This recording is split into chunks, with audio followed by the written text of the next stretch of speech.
Good morning students. आज हम पढ़ेंगे प्रश्नावली 5 में एप्लीकेंट्स ऑफ डिटर्मिनेट्स, मतलब सारणिक के अनुप्रयोग, है ना।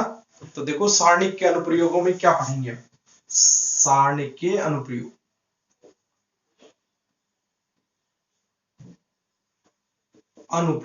ठीक है। नंबर 1, यानी कि हमने सारणिक जो पढ़ा उससे हम क्या कर सकते हैं, या इसकी सहायता से, या फिर ये कहें कि इसके प्रयोग क्या है ना, हमने ये क्यों पढ़ा है डिटर्मिनेट्स, ठीक है। उसके लिए देखो, तो पहला अनुप्रयोग ये है कि हम इस सारणिक की मदद से किसी त्रिभुज का क्षेत्रफल ज्ञात कर सकते हैं, ठीक है, एरिया ऑफ ट्राइंगल।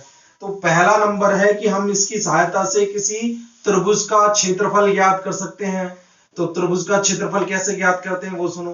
त्रिभुज का क्षेत्रफल कैसे ज्ञात करते हैं, है ना। यदि किसी त्रिभुज के शीर्ष, मैंने मान लिया यदि किसी त्रिभुज के शीर्ष ए शीर्ष है x1, y1 और एक दूसरा शीर्ष है b x2, y2 और नेक्स्ट तीसरा शीर्ष x3, y3। तीन शीर्ष होते हैं किसी भी त्रिभुज में। ये मान के चलो त्रिभुज है ए बी सी, ए के निर्देशांक x1, y1 मान लिए और इसके मान लिए x2, y2 और ये सी मान लिया x3, y3। तब इस त्रिभुज का क्षेत्रफल क्या होगा वो देखो। हमने देखो त्रिभुज के लिए एक सूत्र पढ़ा है ना। त्रिभुज का क्षेत्रफल होता है, त्रिभुज का क्षेत्रफल 1/2, है ना। जब शीर्ष दे रखे हो तो क्या फॉर्मूला लगा रखा है पता है, x1, है ना, और x1 बाहर लेंगे और y2 माइनस y1, ठीक है। हमने एक फॉर्मूला पढ़ा था जिसे हमने ऐसे याद किया था 121, 231, 312। याद है किसी को? 10वीं क्लास में पढ़ा था हमने कि जब त्रिभुज के शीर्ष दे रखे हो तो इस तरह से त्रिभुज का क्षेत्रफल निकालते हैं, है ना। 121, 231 और 312 करके, मतलब 121 ही हो गया, फिर प्लस x2, है ना। अब ये x2 आ गया और कितना लिखेंगे अब, y2 माइनस y1 और यहां आ जाएगा और y3 माइनस y2, 231 y1, ठीक है। y1 x1 बाहर रहता है, y2 माइनस y1, फिर y3 माइनस y1 और लास्ट में 312 प्लस के x3, y2 माइनस y1 1, है ना, 231, 312। ये फॉर्मूला हमने 10वीं क्लास में पढ़ा था कि त्रिभुज का क्षेत्रफल होता है 1/2 x1 y2 minus y1 plus x2 y3 minus y1 plus x3 y1 minus y2। ये फॉर्मूला हमने पढ़ा है, ठीक है, त्रिभुज का क्षेत्रफल। अब देखो ध्यान से, अगर हम बात करें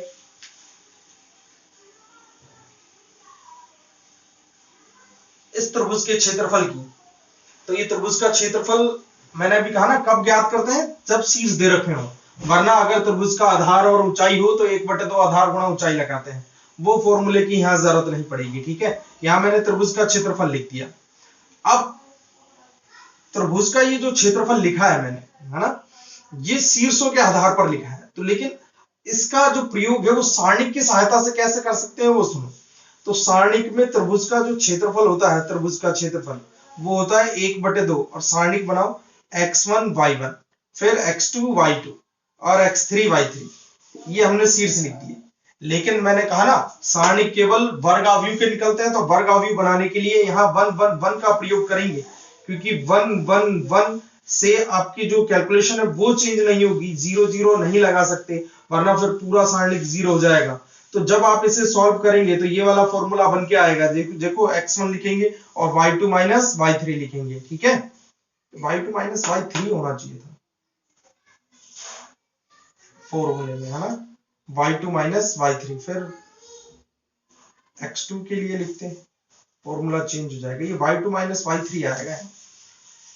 123, 231, 312 फॉर्मूला गलत है किताब में, है ना, मिसप्रिंट है, सही करेंगे इसे। तो 1/2 और जब आप इसे सॉल्व करोगे R1 के अनुदिश ही खोलेंगे, है ना, या C1 के अनुदिश खोलेंगे, तो देखो C1 के अनुदिश खोल के दिखाते हैं इसे। 1/2 x1 बाहर रहेगा और फिर अंदर क्या आएगा, y2 माइनस y3, ये y2 माइनस y3 आ गया।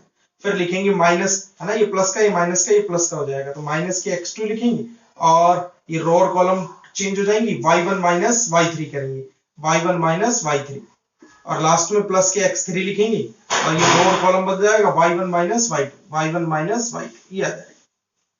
तो देखो ये माइनस का क्या हो जाएगा, यहाँ चेंज हो जाएंगे और यहाँ क्या हो जाएगा प्लस, तो ये वाला फॉर्मूला आ जाएगा जो ऊपर लिखा है x1 y2 माइनस y3 आएगा या 1 नहीं आएगा। ठीक है, चलो तो ये वाला जो फॉर्मूला है उसे आप ध्यान से देख लें। यही फॉर्मूला आप सारणिक की सहायता से भी प्राप्त कर सकते हैं। तो ये जो त्रिभुज का क्षेत्रफल आपने ज्ञात किया कि भाई त्रिभुज का क्षेत्रफल सारणिक की सहायता से कैसे ज्ञात करेंगे, तो ये वाला सूत्र लगाएंगे कि त्रिभुज का क्षेत्रफल होता है 1/2 x1 y1 1 x2 y2 1 x3 y3 1। ठीक है, इस 1 का प्रयोग आपने अपनी तरफ से किया है सारणिक को पूर्ण करने के लिए। अब मैंने कहा ना कि जब मैं इसे x1 x2 x3 यानी C1 के अनुदिश प्रसार करते हैं तो यही वाला वापस से फॉर्मूला आपको प्राप्त हो जाता है। तो ये त्रिभुज का क्षेत्रफल है। कुल मिला के आप सारणिक की सहायता से त्रिभुज का क्षेत्रफल ज्ञात कर सकते हैं। तो जो 10वीं क्लास में आपने ये सूत्र पढ़ा था वो सारणिक की सहायता से प्राप्त हुआ था। ठीक है, इसका अब एक नोट करने वाली बात यह है कि सारणिक से जब हम सॉल्व करते हैं किसी भी सवाल को तो वो धनात्मक या ऋणात्मक आ सकता है। ठीक है, सारणिक का मान धनात्मक या ऋणात्मक प्राप्त होता है, परंतु क्षेत्रफल हमेशा धनात्मक होता है। इसलिए याद रखेंगे कि सारणिक का मान सदैव पॉजिटिव लिया जाए। तो सारणिक का जो मान है ना, सारणिक का मान सदैव धनात्मक लेंगे। कैसा लेंगे? सदैव धनात्मक। तो ये आपको याद रखने वाली बात है कि त्रिभुज का क्षेत्रफल हमेशा धनात्मक प्राप्त होता है। इसलिए सारणिक का मान चाहे नेगेटिव आए या पॉजिटिव आए, आपको हमेशा पॉजिटिव ही लेना है। ठीक है, पॉजिटिव आएगा तो पॉजिटिव लेना ही पड़ेगा। तो पहला जो अनुप्रयोग वो ये है कि हम इस सारणिक की सहायता से किसी त्रिभुज का क्षेत्रफल ज्ञात कर सकते हैं। कब? जब उसके शीर्ष दे रखे हो। अब एक और इंपॉर्टेंट बात है ना, वो क्या कि शीर्ष हमेशा 2 दे रखे हैं, x1 y1 x2 y2 x3 y3। यहां हमने 3 लगाए है ना, x1 y1 और 1 x2 y2 1। अब गलती क्या होती है, पेपर में जब भी त्रिभुज का क्षेत्रफल पूछा जाता है तो वो यहां से नहीं पूछा जाता। ठीक है, फिर बार बार सुनाई नहीं दे रहा तो ध्यान से सुन लेना कि जब भी कोई सवाल त्रिभुज का क्षेत्रफल पूछा जाता है इस टॉपिक में से नहीं पूछा जाता, बस इसे पढ़ाया जाता है आपको, क्योंकि लिखा हुआ है सारणिक के अनुप्रयोग, तो आपको अनुप्रयोगों के बारे में बताया जा रहा है। लेकिन जब एग्जाम में सवाल आता है तो यहाँ 3 बिंदु होते हैं, 1, 2 और तीसरा और बिंदु होता है। और जब किसी निर्देशांक में 3 बिंदु हो तो वो 3D का पॉइंट होता है। ठीक है, तो 3D नहीं है ये 2D है, 2 डायमेंशनल पे है केवल। तो यहाँ 2 बिंदु दे रखे हैं आपको। अब तीसरा बिंदु और दे दे x1 y1 z1, तब आप इस का प्रयोग नहीं करेंगे क्योंकि ये केवल 2D का त्रिभुज का क्षेत्रफल ज्ञात करवा रहा है। और ये क्या आ रहा है? 3। अब वो यहाँ 3 बिंदु देता है और कहता है त्रिभुज का क्षेत्रफल ज्ञात कीजिए। बच्चे क्या करते हैं, x1 y1 z1 लिखा, x2 y2 z2 लिखा, है ना, और फिर यहाँ z3 लिख दिया, जो भी तीसरा बिंदु दे रखा और सारणिक का प्रयोग कर दिया, जबकि ये सारणिक का सवाल है ही नहीं। ठीक है, वो अब आगे जब हम वेक्टर पढ़ेंगे, 3D पढ़ेंगे, उसमें समझाएंगे उस चीज को कि वहां पर भी त्रिभुज का क्षेत्रफल किस तरह से निकलेगा जब 3 बिंदु दे रखे हों। तो आप ये याद रखें, जब 2 बिंदु दे रखे हैं तभी इस है ना इस सारणिक का प्रयोग करना है, अन्यथा नहीं करना है। और फिर कह रहा हूं इसमें से कभी सवाल नहीं पूछते, वो 3 बिंदुओं के लिए ही पूछता है, 3D में से ही सवाल आता है हमेशा। और 3D इस साल आया 3D का सवाल, बच्चे कैसे करिए है? सारणिक से। अब जब हम आपको स्पष्ट रूप से बता रहे हैं कि 3 बिंदु आप देखो, तो 3 बिंदु मतलब 3D मतलब ये वाला प्रयोग, ये वाला जो आपका तरीका है वो नहीं लगेगा। ठीक है, तो इस चीज को ध्यान से समझो, ये केवल 2D के सवालों के लिए है। जब आपको 2 बिंदु दे रखे हो तभी त्रिभुज का क्षेत्रफल सारणिक विधि से कर। अब देखो सवाल तो सीधा लिखाता है, शीर्ष दे रखे हैं, किसी त्रिभुज के शीर्ष ABC है, त्रिभुज का क्षेत्रफल ज्ञात कीजिए। अब वो ये थोड़ी कहेगा कि 3D का सवाल है कि 2D का सवाल है, वो कैसे पता चलेगा? अभी बताया 2 बिंदु है तो 2D है, 3 बिंदु है तो 3D। फिर भी बच्चों को ध्यान नहीं रहता। और फिर कह रहा हूं कि 2D का कोई सवाल नहीं पूछते, ठीक है, कभी भी एग्जाम में, है ना, फिर भी बच्चे ये वाला तरीका लगाते हैं। अब मेरे ये समझ में नहीं आता कि क्यों लगाते हैं। इस साल भी कई बच्चों ने ये वाला तरीका लगाया, मैंने जब बात की तो बच्चों से, तो जब आपको स्पष्ट रूप से समझा दिया जाता है कि त्रिभुज का क्षेत्रफल पेपर में आ सकता है, ठीक है, इस साल भी आया, तब आपको त्रिभुज का क्षेत्रफल 3D वाले जो प्रश्नावली है उसमें से पूछा जाएगा। वो जब आपको प्रश्नावली पढ़ाई जाएगी, जब भी मैंने जैसे कहा कि उसमें आपको सिखा दिया जाएगा कि 3 बिंदु दे रखे हो है ना, तो त्रिभुज का क्षेत्रफल कैसे निकलता है वो हम पूरी डिटेल से बाद में पढ़ेंगे। अभी तो यहां देखें, तो त्रिभुज का क्षेत्रफल इंपॉर्टेंट तो है, लेकिन प्रश्नाव जब आपको 2D में पूछे तब, 3D के लिए नहीं है ये, फिर बता रहा हूं आपको, केवल 2D के लिए ही काम आएगा ये सूत्र, 3D के लिए नहीं आएगा, ठीक है। तो त्रिभुज का क्षेत्रफल आपका पेपर में आ सकता है, फिर बता रहा हूं, लेकिन आपको ये वाला तरीका नहीं लगाना, क्योंकि अब तक जब भी सवाल पूछा गया है त्रिभुज का क्षेत्रफल वो हमेशा 3D में से पूछा गया है, ठीक है, 3 नंबर के लिए, समझ में आ गई। और इसमें 3 नंबर के लिए क्रैमर नियम पूछेगा या आव्यूह नियम पूछेगा, इन दो के अलावा तीसरा ये त्रिभुज का क्षेत्रफल नहीं पूछेगा। तो क्रैमर और आव्यूह नियम इसके बाद समझाएंगे, लेकिन पहले आप यहां देखें। तो पहला जो हमारा सारणी के अनुप्रयोग है वो है कि हम किसी त्रिभुज का क्षेत्रफल ज्ञात कर सकते हैं, ठीक है। दूसरा इसका अनुप्रयोग क्या है, दूसरा इसका अनुप्रयोग है कि हम 3 बिंदुओं के संरेखीय होने के बारे में बता सकते हैं। तो 3 बिंदुओं के संरेख होने की शर्त, या फिर ये कहें कि हम इस सारणी की सहायता से 3 बिंदुओं को संरेख सिद्ध कर सकते हैं। अब कैसे संरेख सिद्ध करें भाई, 3 बिंदु अगर संरेख होते हैं तो उनसे बनने वाले त्रिभुज का क्षेत्रफल कितना होगा, 0। अगर 3 बिंदु एक ही रेखा पर नहीं है तो उनसे कोई त्रिभुज बनेगा और उसका क्षेत्रफल 0 नहीं होगा। लेकिन अगर 3 बिंदु एक ही रेखा पर है तो इनसे जो भी त्रिभुज बनेगा उसका क्षेत्रफल कितना होगा, 0। पहली बात तो त्रिभुज बनेगा ही नहीं, इसलिए क्षेत्रफल कितना होगा, 0। अगर कोई त्रिभुज बनता है तो क्षेत्रफल 0 थोड़ी होगा, सीधी सी बात है। जब क्षेत्रफल 0 कब होगा, जब बनेगा ही नहीं, नेगेटिव तो क्षेत्रफल हो ही नहीं सकता। तो त्रिभुज बनेगा कब नहीं, जब तीनों बिंदु कैसे हो, संरेख। तो संरेख होने के लिए यह आवश्यक है कि त्रिभुज का क्षेत्रफल क्या हो, त्रिभुज का क्षेत्रफल 0 हो। यानी 3 बिंदु संरेख होते हैं यदि उनसे बनने वाले त्रिभुज का क्षेत्रफल क्या हो, 0।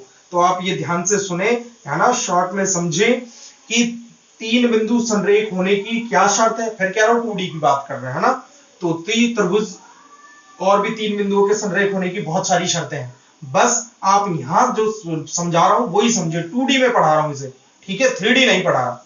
तो त्रिभुज का जो क्षेत्रफल है वो 0 होता है अगर किसी 3 शीर्षों से बनने वाले त्रिभुज की बात करें तो, तब वो तीनों बिंदु संरेख होते हैं। मतलब ये हुआ कि अगर वही पहले वाली बात करें कि x1 y1 x2 y2 और x3 y3 किसी त्रिभुज के शीर्ष हो तो उनसे बनने वाले त्रिभुज का क्षेत्रफल यानी x1 y1 1 x2 y2 1 और x3 y3 1 बराबर 0 हो। या फिर आप 1/2 को 0 पे ले जाएं तो x1 y1 1 x2 y2 1 और x3 y3 1 बराबर 0। यानी अगर किसी सारणिक का मान 0 के बराबर हो जाए, शीर्ष होकर दे रखा है जो है ना, उसके सारणिक का मान अगर 0 आए तो फिर वो 3 बिंदु क्या कहलाते हैं, संरेख। तो 3 बिंदु 2D में होने चाहिए, याद रखें, बार बार समझा रहा हूं एक बात। तो x1 y1 x2 y2 x3 y3, ठीक है, ये 3 बिंदु है। और 3 बिंदुओं से अगर हम सारणिक बनाए इस तरह की और वो 0 के बराबर आए तो फिर हम कहेंगे कि 3 बिंदु संरेख है। तो 3 बिंदु के संरेख होने का आसान सा प्रतिबंध यह है कि उनसे बनने वाले किसी त्रिभुज का क्षेत्रफल क्या हो, 0। तो 3 बिंदु कैसे होंगे, संरेख होंगे। और संरेख होने के लिए मैंने भी कहा ये आवश्यक पर्याप्त प्रतिबंध है, ठीक है। तो क्या शर्त है कि उनसे बनने वाले त्रिभुज का क्षेत्रफल क्या होना चाहिए, 0। चलो अब एक और अनुप्रयोग है इसका कि हम 2 बिंदुओं से जाने वाली या होकर जाने वाली रेखा का समीकरण ज्ञात कर सकते हैं सारणिक की सहायता से। देखो इसका तीसरा अनुप्रयोग है, तीसरा क्या है कि 2 बिंदुओं से होकर जाने वाली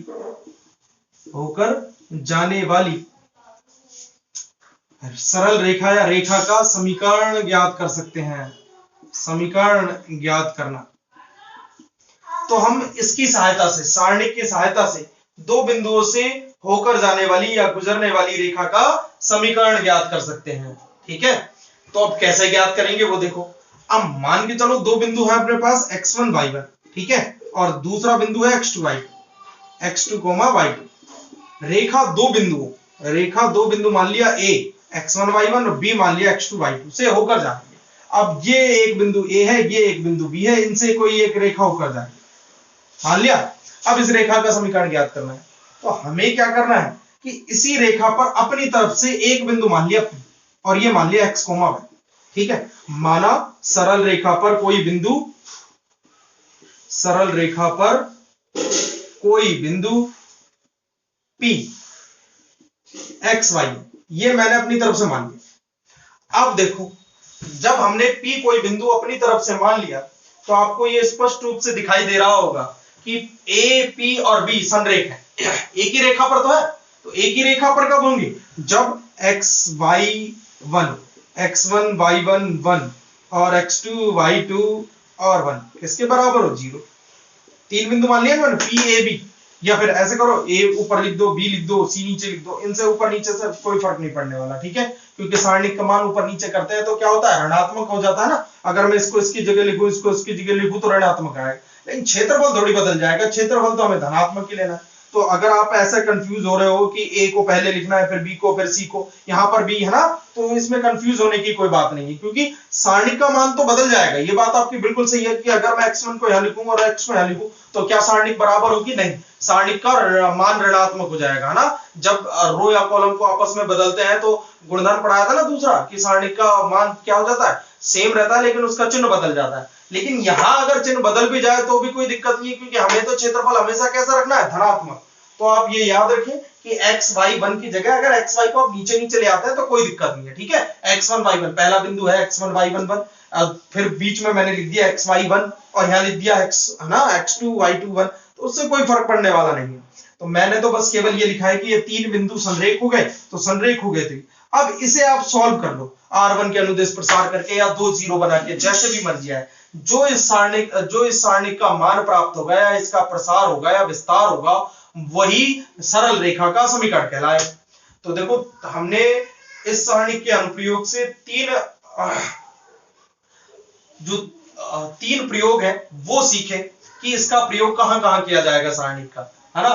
पहला, त्रिभुज का क्षेत्रफल ज्ञात करने के लिए, कब? 2D में, कब? जब उसके तीन शीर्ष दे रखे हो। नंबर 2, तीन बिंदुओं के संरेख होने की शर्त या पर्याप्त प्रतिबंध प्राप्त होता है सारणिक की सहायता से।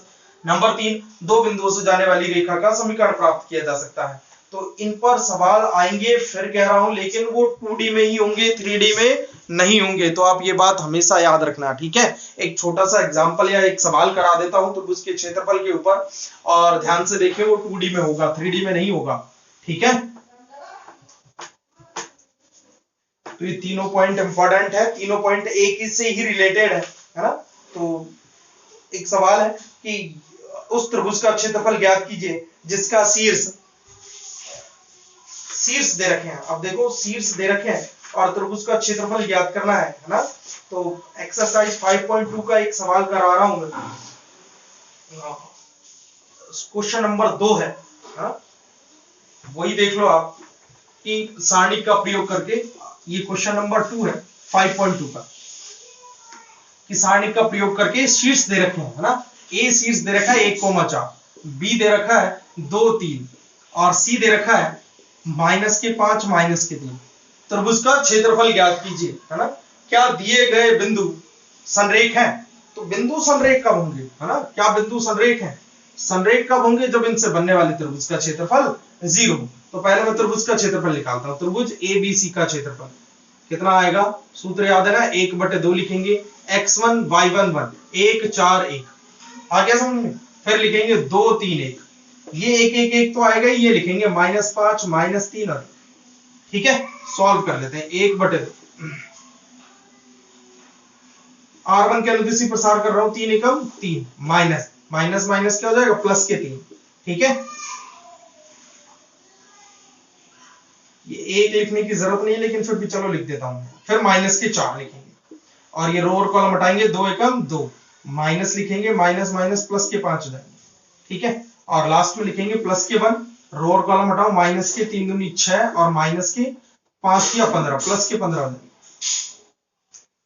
देखो कितने प्राप्त होते हैं, 1/2, 3 और 3 6, -5 और 2 7, 7 चौक 28, माइनस के 28, 15 में से 6 गए तो 9, वो भी प्लस के, ये प्लस के बच गए, ठीक है। तो आपके पास आएंगे 1/2, 9 और 6 15, है ना, 13 बच गए, माइनस के बचेंगे, ये -13 है, तो माइनस के 13/2 बराबर कर लेंगे प्लस के 13/2, ठीक है, मापांक में, क्योंकि क्षेत्रफल हमेशा धनात्मक होता है और क्षेत्रफल की इकाई जरूर लिखनी है, वर्ग इकाई, ठीक है, क्षेत्रफल हमेशा वर्ग इकाई का होता है, तो आपको वर्ग इकाई लिखना है, तो वर्ग इकाई लिखेंगे। अब वो ये पूछ रहा है साथ साथ में क्या दिए गए बिंदु संरेख हैं, तो अब आपको स्पष्ट रूप से दिखाई दे रहा होगा कि क्या ये बिंदु संरेख है, संरेख नहीं है। क्यों नहीं है?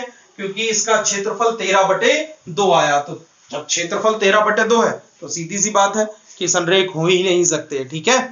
तो आप इस सारणी के अनुप्रयोगों को पढ़ें, तीनों अनुप्रयोग इंपॉर्टेंट है, पर ये याद रखें ये हमेशा 2D में काम आएंगे, ठीक है। ओके।